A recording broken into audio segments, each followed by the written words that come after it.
Maboy Manila, this is Pope from ManilaShaker.com. Today we have another comparison in our hand. And this time we are pitting the newer and popular Redmi Note 10 versus the established Realme 7. That said, should you even consider buying the Realme 7 over the Redmi Note 10 that has new features and only retails less at 9,990 pesos? Stay tuned until the end of the video.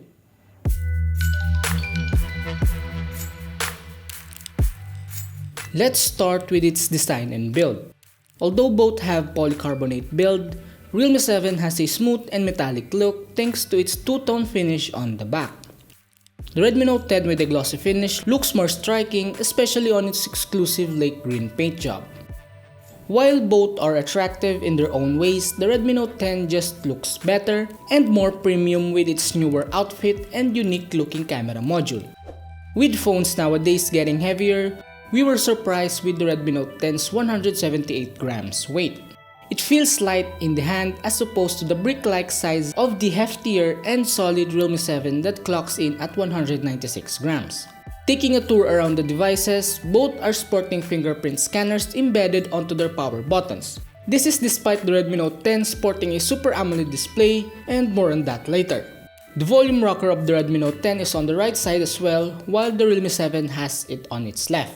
Both supports a dual nano SIM slot with a dedicated slot for microSD which is expandable up to 256GB. Both are sporting USB-C ports and audio jacks. But the Redmi Note 10 has an IR blaster advantage which supports remote control for appliances. That is another advantage of the Redmi Note 10 despite its more affordable price. As for their display, Realme 7 is slightly larger at 6.5-inch with faster IPS LCD 90Hz refresh rate. On the other hand, the Redmi Note 10 is using a 6.43-inch Super AMOLED at 60Hz, but with incredible peak brightness of 1100 nits. It means it is twice as bright as the Realme 7 when watching HDR certified videos while being punchier in color and contrast. Moreover, the picture quality looks better on the Redmi Note 10's Super AMOLED than the LCD on Realme 7. You can also save more battery due to the absence of backlighting. In terms of display and design, the Redmi Note 10 is clearly the superior in this comparison.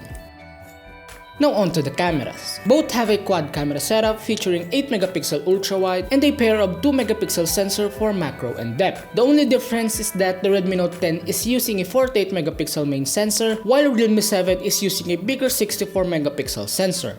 But that does not mean that the larger the sensor, the better the output. So let's check it out on the real-life scenarios. Comparing the two cameras, Redmi Note 10 usually outputs punchier and brighter photos than Realme. Switching to ultra-wide, both phones continue to trade blows, with the Realme 7 delivering a balanced dynamic range and accurate white balance, while the Redmi Note 10 shows natural looking shot which we prefer. Taking photos in low light, they both output images with some noise and grain which is pretty normal for their price range. However, switching to night mode, it is where the Redmi Note 10 trumps the Realme 7. The former shooter takes brighter and faster night shots compared to the older Realme 7. This is a big convenience for the Redmi camera phone. The macro sensors are a bit challenging to use for both. We recommend taking photos in a place with plenty of light to make photos appear sharper, or have the subject steady for a couple of seconds. For the portrait mode, the Redmi Note 10 did a decent job in blurring the background while the Realme 7 did a quite decent job in handling colors, though it quite struggles in capturing correct white balance. For its selfie, the Redmi Note 10 outputs true to life skin tone while the Realme 7 shows a pinkish and warm tone. As for video recording, both can shoot 4K at 30fps and 1080p at 60fps. In addition to that is the Redmi Note 10 has a Pro time-lapse while the Realme 7 has Ultra Steady mode, but only works at 1080p at 30fps. Overall, the Realme 7's bigger 64MP quad camera performed well in our comparison. But the Redmi Note 10 camera proves that having a bigger sensor does not mean a better image quality, as its 48MP camera manages to deliver better low-light photos and overall bright shots. Now heading to its performance and benchmarks. When it comes to performance, Realme 7 is powered by MediaTek Helio G95 with a larger 8GB of RAM and 128GB of internal storage. while the Redmi Note 10 is powered by a power-efficient Snapdragon 678 with up to 6GB of RAM and up to 128GB of storage.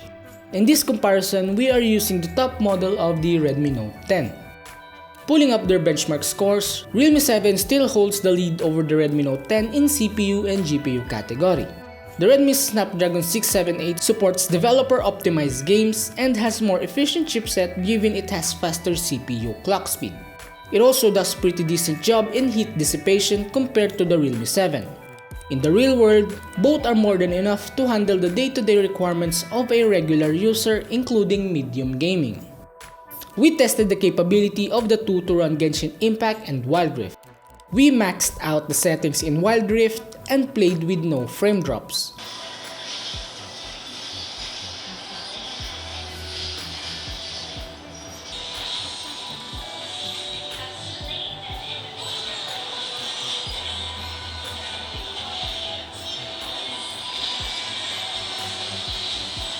While the Redmi Note 10 struggles to run Genshin Impact even with low settings. And on the Realme 7, we set it to medium graphics quality and the game is more playable. 7 months later, Realme has yet to drop the Android 11 update for the Realme 7. On the other end, Redmi Note 10 is already running Android 11 with MIUI 12 on top, loaded with new features not present on its competitors.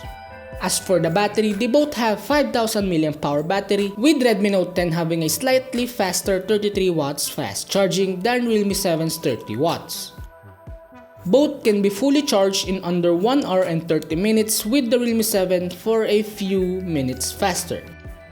Longevity-wise, Realme 7's LCD does sip a lot of juice, consistently lasting a whole day, whereas the Redmi Note 10 Super AMOLED provided us a bit more for the next morning.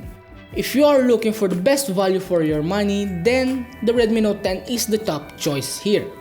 It has premium design, punchy AMOLED display, and reliable camera, all for less. It's a solid bang for the buck smartphone for any type of task, may it be in gaming or browsing and online classes. Although Realme 7 is the older looking phone, it still packs a punch in its weight class, especially in gaming. Just make sure to keep in mind if you intend to purchase either one of them. Like we've mentioned earlier, Realme 7 is more expensive despite retailing for 11,990 pesos for the sole model of 8GB of RAM and 128GB of storage.